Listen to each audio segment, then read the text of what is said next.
सांकेतिक तौर पर अगर आप समझने की कोशिश करेंगे तो जब किसी की सरकार बनती है तो एक फॉर्म के बेसिस पर आप उसको समझने की कोशिश कीजिए।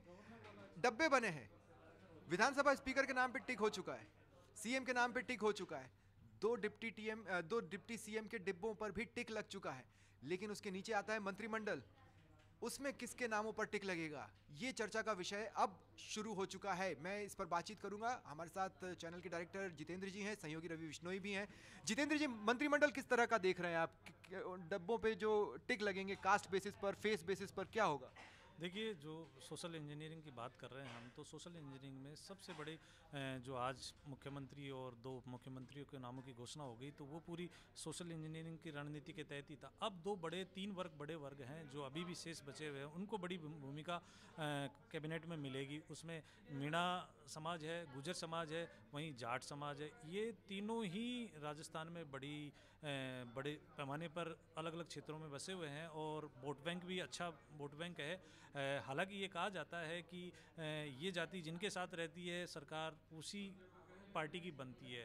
पिछली बार जो एसटी वर्ग है वो कांग्रेस के साथ था, तो पूर्वी राजस्थान में एक तरीके से बीजेपी पूरी तरह से साफ हो गई थी, लेकिन इस बार उनकी रणनीति बदली और उन्होंने भाजपा का साथ दिया, तो पूर्वी राजस्थान में भाजपा को प्रचंड बहुमत मिला।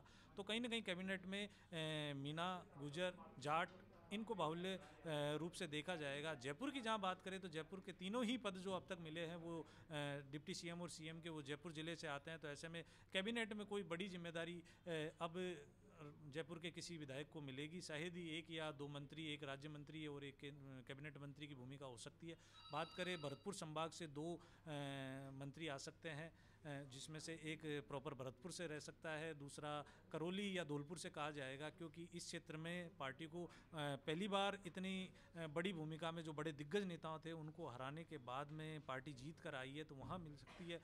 बीकानेर की बात करेंगे तो हमारे साथी रवि बिश्नोई इसको विस्तृत रूप से बता पाएंगे। लेकिन जयपुर की मैं बात करूँ तो जयपुर में जहाँ 19 में से 12-13 सीटें बीजेपी जीत कर आई है, तो उसमें से 3 सीटें बड़ी जिम्मेदारी पार्टी ने दे दी है। तो अब एक या दो पद जयपुर को और मिल सकते हैं।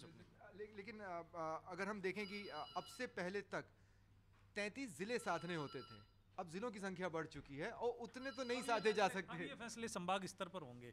अब मंत्रियों की गिनती अब संभाग से की जाएगी, न कि जिलों से, क्योंकि इतने हर जिले से पद, हाँ, क्योंकि 30 का जो राइडर है कि 30 से ज़्यादा मंत्री और वो पद नहीं हो सकते हैं, तो उस चीज़ को देखते हुए अब संभाग स्तर पर मंत्री की जिम्मेदारी सौंपी जाएगी कि इस संभाग से कितने मंत्री आ रहे हैं, उसी से जो सोशल इंजीनियरिंग की रणनीति पार्टी तय करेगी। तो ये तो हुआ स्ट्रक्चर, और अब बात कर लेते हैं फेस की। किन किन चेहरों को आप श्योर शॉट मानते हैं जो मंत्रिमंडल में होंगे? देखिए स्वप्निल जी, बेहतरीन सोशल इंजीनियरिंग के बाद में 2024 से पहले इससे बेहतरीन सोशल इंजीनियरिंग नहीं हो सकती थी राजस्थान में।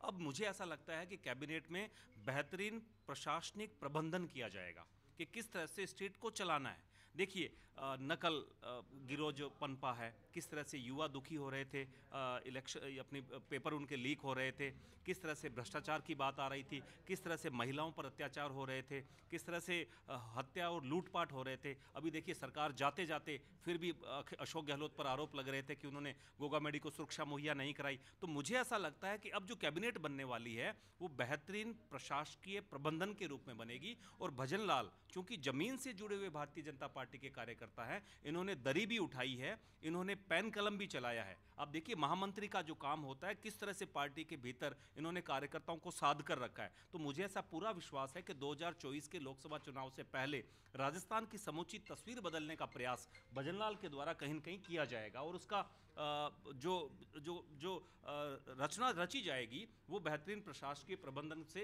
यानी अच्छी कैबिनेट से रची जाएगी। अगर मैं डिजिटल प्लेटफॉर्म पर हूं इस वक्त, इसलिए मैं यहाँ वहाँ की बात नहीं करूंगा, सीधे बात करूंगा। सांसद विधायक बनाए गए हैं, हाँ। और भी तमाम चेहरे हैं, कई कद्दावर चेहरे हैं, कोई इस गुट का है, कोई किसी गुट का नहीं है। क्या देख रहे हैं आप? इनमें से किसी चेहरे को आप ये कह सकते हैं कि ये श्योर शॉट है, ये आ रहा है मंत्रिमंडल में, विभाग चाहे जो मिले? देखिए, मेरे यहाँ बीकानेर संभाग से मुझे लगता है डॉक्टर विश्वनाथ मेघवाल, डॉक्टर भी हैं, तीसरी बार विधायक बने हैं, कैबिनेट मंत्री गोविंदराम मेघवाल को शिकस्त देकर आए हैं, तो उन्हें मुझे लगता है कि उन्हें यहाँ से बीकानेर जिले से मंत्री बनाया जाएगा। और इसके अलावा अगर मैं बात करूँ युवा चेहरे की, तो श्रीगंगानगर के सादुल शहर से गुरवीर बराड़ हो सकता है पहली बार विधायक बने हैं और पहली बार विधायक में भी उनकी लॉटरी खुल जाए। पहली बार विधायक बनते हैं वो मुख्यमंत्री भी बन जाते हैं। तो मैं क्यों ऐसी अपेक्षा ना करूं कि मेरे बीकानेर संभाग से पहली बार विधायक बनने वाले जो हैं, चाहे जेठानंद हो चाहे गुरवीर बरार हो, उन्हें मंत्री पद जरूर नवाजा जाएगा। राज्यवर्धन राठौड़ को कहीं देख रहे हैं आप? राज्यवर्धन राठौड़ की भूमिका वैसे तो बहुत महत्वपूर्ण है, क्योंकि वो सांसद थे और सांसद से उनको विधायकी पर लेके आए हैं, तो कहीं ना कहीं उनके साथ अगर न्याय करने वाली बात होगी तो उनको कैबिनेट में जगह दी जाएगी। बात जब पहली बार विधायक बनकर आने की है तो मुख्यमंत्री बन सकते हैं, तो मंत्री भी बन सकते हैं। तो वो विधायक बनकर आए हैं तो उनको मुख्यमंत्री तो नहीं अब बना नहीं सकते, लेकिन मंत्री तो बनाया जा और सकता कोई है। चेहरा जिसको श्योर शॉट माना जाए?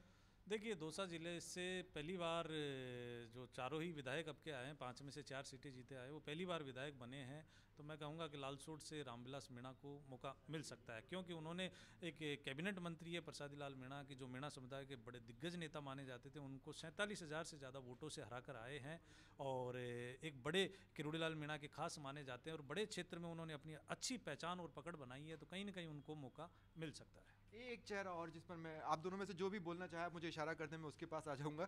बीजेपी में टिकट घोषणा से कुछ दिन पहले उस चेहरे को लाया जाता है, फिर टिकट दिया जाता है और लड़वाया जाता है नाथद्वारा से सीपी जोशी के अगेंस्ट में। वो भी एक कद्दावर चेहरा है, एक नई तरह का समीकरण वो भी डेवलप करने का मादा रखते हैं, किसी जाने माने राजनीतिज्ञ की तरह बाइट्स भी देते हैं। क्या वो मंत्रिमंडल में हो सकते हैं? कौन बोलना चाहेगा? देखिए, वो भी एक राज परिवार है और उन्होंने विधानसभा अध्यक्ष सीपी जोशी, जो कभी नाथद्वारा सीट से एक वोट से हारे थे और दोबारा जब जीत कर आए तो वो विधानसभा अध्यक्ष बने और इस बार उनको फिर से भारी मतों से वो वहाँ से हारे हैं। तो कहीं न कहीं वहाँ जो राज परिवार से जो आए हैं, जो विधायक बनकर आए हैं, उनको मौका मिल सकता है। चलिए ठीक है, तो कुछ इस तरह का मंत्रिमंडल रहेगा, आप नज़र बनाए रखिए। अगर आप चैनल देख रहे हैं तो समाचार प्लस पर जाइए और आपको तमाम अपडेट्स देंगे, नहीं तो डिजिटल प्लेटफॉर्म पर तो बने रहिए, तमाम अपडेट्स सबसे पहले आप तक पहुंचाते रहेंगे।